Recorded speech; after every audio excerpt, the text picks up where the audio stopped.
दुसऱ्या फोटो निवडणुकीच्या आधी मोदीचा फोटो टाकला आणि महिन्याभराने आचारसंहिता लागली. आता निवडणूक आयोगाने म्हणतात ती पिशवी तुम्हाला दुकानदाराला म्हणतात ती विकता नाही येणार, त्याच्यावर मोदीचा फोटो आचारसंहितेचा भंग होतो. आता शेतकऱ्याला इरेच मिळाला का तर मोदीचा फोटो आहे. जिथं जाईल तिथं फोटो, गाडीत बसले मिरच्या आपण लावा प्रियापाणी तर ते मोदी का परिवहन मोदी का गॅरंटी येते सारखी जाहिरात पंपावर गेलं तर तेच बाबा बघायचं. अशा अनेक विषय आहेत. ही लढाई लोकशाहीच्या साठी आहे, राज्यघटनेच्या समर्थनासाठी आहे. डॉक्टर अमोल कोल्हे पहिल्यांदा निवडून आले, 3 वेळा संसद रत्न ठरलेत. हा आपला खासदार नंबर 1 चा आहे, लक्षात ठेवा. नंबर 1 चा खासदार आहे. कुठेही कंपनी नाही, कुठे ईडी बीडी सीबीआय त्यांना काही करू शकत नाही. अमोल कोल्हे खणखणीत नाणं आहे, कुठेही कसलाही भ्रष्टाचाराचा वगैरे आरोप नाही. आणि म्हणून डॉक्टर अमोल कोल्हेंच्या जे तुतारी वाजवणारा माणूस आहे त्या चिन्हापुढचं बटन दाबून आदरणीय पवार साहेबांचे, राहुल गांधीचे, उद्धव ठाकरे साहेबांचे हात बळकट करायचे आहेत. या महाविकास आघाडीचं सरकार आपल्याला 24 ला इथं आणायचंय आणि तुम्ही सर्वांनी त्यासाठी पुढचे 25-26 दिवस फक्त 2 तास पक्षासाठी द्या. आपल्या घराघरात सांगा, सोसायटीत जा, पाहुण्या रावळ्याला सांगा, शेजारी पाजारी सांगा, पुण्यात गेल्यावर पंजा सांगा, बाकी पुणे ग्रामीण मध्ये सगळीकडे तुतारी सांगा. कमळ कुठंच नाही पुणे ग्रामीण मध्ये. कमळ पुणे ग्रामीण मध्ये आता गायब आहे. कमळाचा काही संबंध नाही राहिला.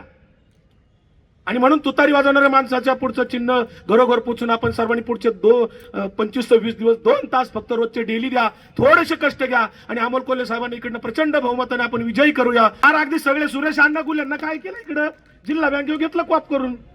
आणि अण्णा लोकांना सांगतात तुम्ही नाव घेतलं नाही, मगाशी म्हणत होते की कोण कोण, मला माहिती नाव, मला हडपसर पाठ आहे, मी याच तालुक्यातलं आहे, मी काय बाहेरचं नाही. मांजरी पासून फुरसुंगी पासून सगळं मला माहिती आहे, मगरपट्ट्यापर्यंत.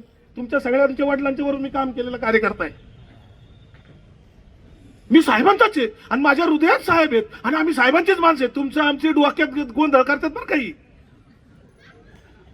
ते सांगतात म्हणजे आपण कधीतरी एक होणार आहे. अहो तुम्हाला काय करायचं, आपण एक होणार आहे. हे खोटा प्रचार करतात हे आजीदादा मित्रमंडळाची लोक, द्या ना ठेवा बरं का. कुणाला महापौर केलंय, कुणाला कॉप करून घेतलंय, काय लाभार्थीच ना सगळे.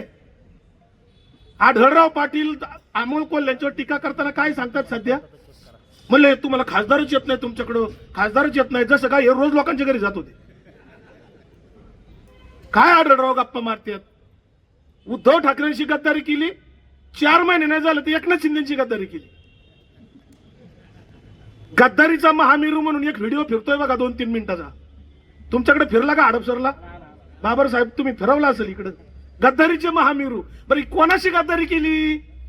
शिवसेनेतल्याच लोकांशी केली. ते आशा बुचकेंपासून, अशोक खांडे भराड पासून, सुरेश भोर पासून सगळे पार रामगावड्यापर्यंत शिवसेनेतल्याच लोकांशी गद्दारी. याला काय अर्थ आहे का? मी दादांना म्हणलं होतं, तुम्ही म्हणताय ना अमोल कोल्ह्यांना मी आणि वळसे पाटलामुळे मी निवडून आले, ते मी दादाला 6 महिना झाले मागे लागलोय. तुम्ही वळसे पाटलाला का उभं केलं नाही? पडले पण यांना उभं केलं ते पडले, आधी नाही पडले. काय विकासाच्या गप्पा मारतात, विकासाच्या गप्पा मारतात. कशाचा विकास केला तुम्ही? अहो अमोल कोल्ह्यांना तुम्ही नट म्हणून फिरवता, हिनवता, त्या ठिकाणी अभिनेता म्हणून हिनवता. आमच्या मतदारांना आम्ही मतदार म्हणून आमच्या खासदाराचा आम्हाला सार्थ अभिमान आहे, कारण आमचा नेता, आमचा खासदार चरित्र अभिनेता आहे. चरित्र अभिनेता होणं सोपं नाही. आमचा खासदार पवार साहेबांच्या बरोबर स्वाभिमानाने त्या ठिकाणी राहिला, लाचारी पत्करली नाही, दिल्ली पुढे झुकला नाही. आमच्या खासदाराचा आम्हाला अभिमान आहे. आमच्या खासदाराने ज्या भाजप आणि आरएसएसच्या पिलावळीने छत्रपती शिवाजीराजांचा इतिहास लपवून ठेवला होता, संभाजीराजांना बदनामीकारक इतिहास लिहून बदनाम केलं होतं, त्या आरएसएस भाजपाने लपवलेला खोटा इतिहास आमच्या डॉक्टर अमोल कोल्हेंनी आपला जीवतळ हातावर घेऊन त्या ठिकाणी संभाजीराजांची मालिका, स्वराज्य रक्षक संभाजी मालिका काढली आणि या जगाला, महाराष्ट्रातल्या, देशातल्या घरोघर त्या ठिकाणी हे खरा इतिहास समोर आणला.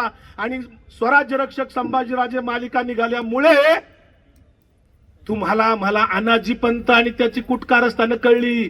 त्याच्या आधी कुणाला अनाजी पंत माहिती होता का हो? खरं सांगा. तो अनाजी पंत आजही जिवंत आहे. आता जे म्हणले ना, तो जिवंतच आहे. शरीराने गेला असेल, दुसरा पैदा झालेला असतो. सारखी यांनी छत्रपती शिवाजीराजांच्या राज्याभिषेकाला विरोध केला, संभाजीराजांना त्रास दिला, महात्मा गांधींचा खून केला, शिवशाहू फुले आंबेडकरांना त्रास दिला, सावित्रीबाई फुलेंच्या अंगावर शेण टाकलं, डॉक्टर बाबासाहेब आंबेडकरांना बौद्ध धर्माची दीक्षा घ्यायला भाग पाडलं. दाभोळकर कलबुर्गी नरेंद्र दाभोळकरांनी यांचा पानसरे सरांचा खून केला. पुन्हा हा पॅनर्जी पंत म्हणतोय मी पुन्हा आलो पण 2 पक्ष फोडून आलो. काय झालं? पुन्हा आलो म्हणतोय 2 पक्ष फोडून. काय कर्तबगारी, कसलं महान कार्य हा विकास देशावर. अजितदादा तुम्ही सांगा लोकांना विकासाच्या गप्पा मारताना की 54 लाख कोटीचं कर्ज होतं 2014ला, ते आज 205 लाख कोटी कर्ज झालंय. प्रत्येकाच्या बोकांडी 1,60,000 रुपये काल जलमलेल्या पोरं डोक्यात सुद्धा कर्ज आहे. काय बोललं जाते एका बाजूने, काय सांगितलं जातंय, अपप्रचार केला जातोय. आत्ताच अरविंद दादांनी जे भाषण केलं त्यातले फार महत्वाचे काळजाला भिडणारे मुद्दे त्यांनी आता मांडलेले आहेत. मी अनेक निवडणुका पाहिल्यात, तुम्ही सगळ्यांनी अनेक निवडणुका पाहिल्यात, पण देशातली ही आगळी वेगळी आणि पहिलीच निवडणूक अशी आहे आता की जिथे आपल्या सर्वांना आता आपल्यातले मतभेद विसरून आपल्यातले युगो बाजूला ठेवून या देशाच्या लोकशाहीसाठी आणि राज्यघटनेच्या अस्तित्वासाठी ही लढाई आहे. ही केवळ डॉक्टर अमोल कोल्हे किंवा सुप्रियाताई किंवा रणवीर दंगेकरांसाठी पुरती मर्यादित निवडणूक नाहीये, हे मला या ठिकाणी नमूद करायचे. गेल्या वर्षी काय झालं, शिवसेनेवर दरोडा पाडला. जर तुमची एवढी वैश्विक भाजपा आहे, वैश्विक गुरु विश्वगुरु म्हटलं जातं त्यांना, हेच म्हणतात, 400 पारच्या गप्पा मारतात, तरी यांना ज्याचा आमदार नाही तो राज ठाकरे सुद्धा लागतोय. कमालच आहे, मला कळतच नाही काय राजकारण चाललं. आम्ही 30 वर्ष बघतोय इथं विठ्ठल पाटलांच्या की काळा मी प्रचार केलेला आहे. समाजवाद्यांचा हा बाले किल्ला वारेसरी ते आहेत. काय तत्वाचं राजकारण होतं, कुठल्या मुद्द्यावर राजकारण चालत होतं. आज काय चाललंय, उद्धव ठाकरेंना सांगितलं तुम्ही शिवसेनेचे नाहीत.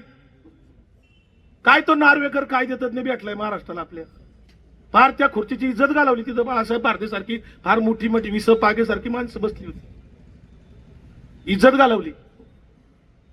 जे रोज आपण बोलतोय ना राज्यघटनेला धोका आहे, राज्यघटनेला धोका आहे म्हणतोय.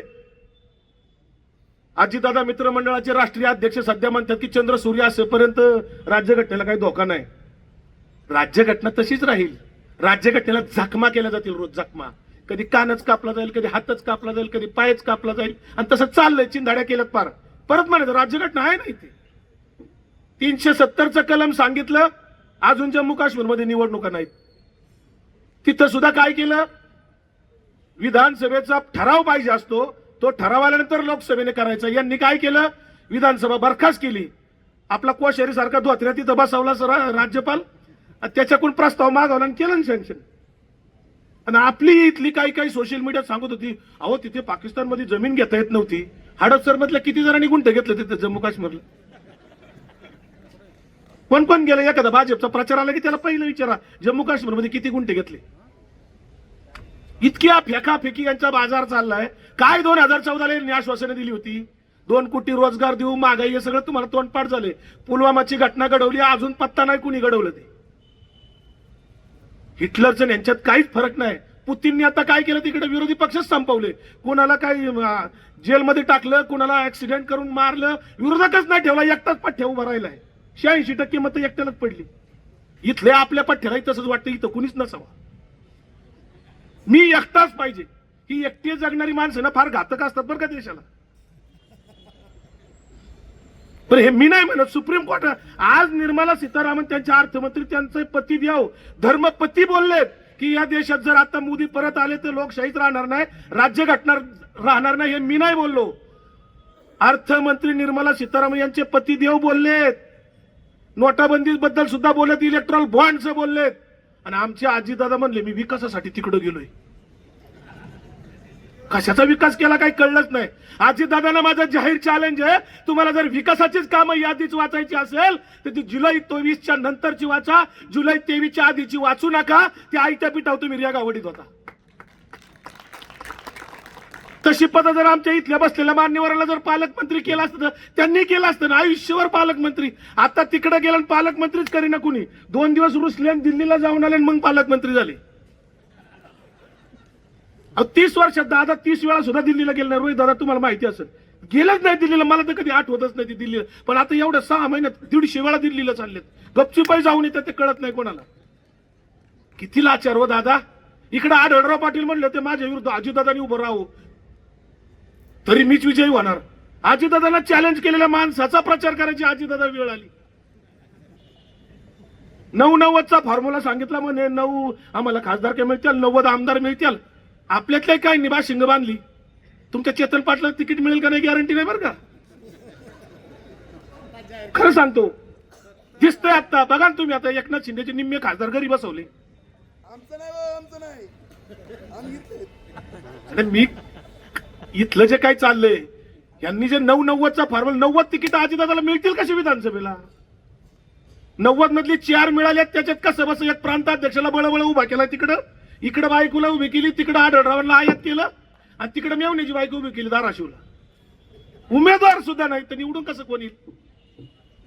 उमेदवार नाहीत हे निवडून येणार नाहीत, लक्षात ठेवा. पुण्याच्या पूर्व भागातील 1938 पासून ग्राहकांना गुणवत्ता व सेवेची हमी असलेले अग्रवाल स्वीट्स म्हणजे नुसती परंपरा नाही तर चोखंदळ खवयांसाठी मेजवानी आहे. स्वर्गीय मुन्नालाल अग्रवाल यांच्या प्रदीर्घ वारसा सांभाळत अग्रवाल कुटुंबियांनी स्वीट्समध्ये ग्राहकांची गरज ओळखून अस्सल तुपातील पदार्थ आणि तत्पर सेवेचा वारसा जपत फूड क्षेत्रात नावलौकिक मिळवला आहे. हडपसर, गाडी तळ व आकाशवाणी रविदर्शन येथील अग्रवाल स्वीट्सच्या शाखेला नक्की भेट द्या.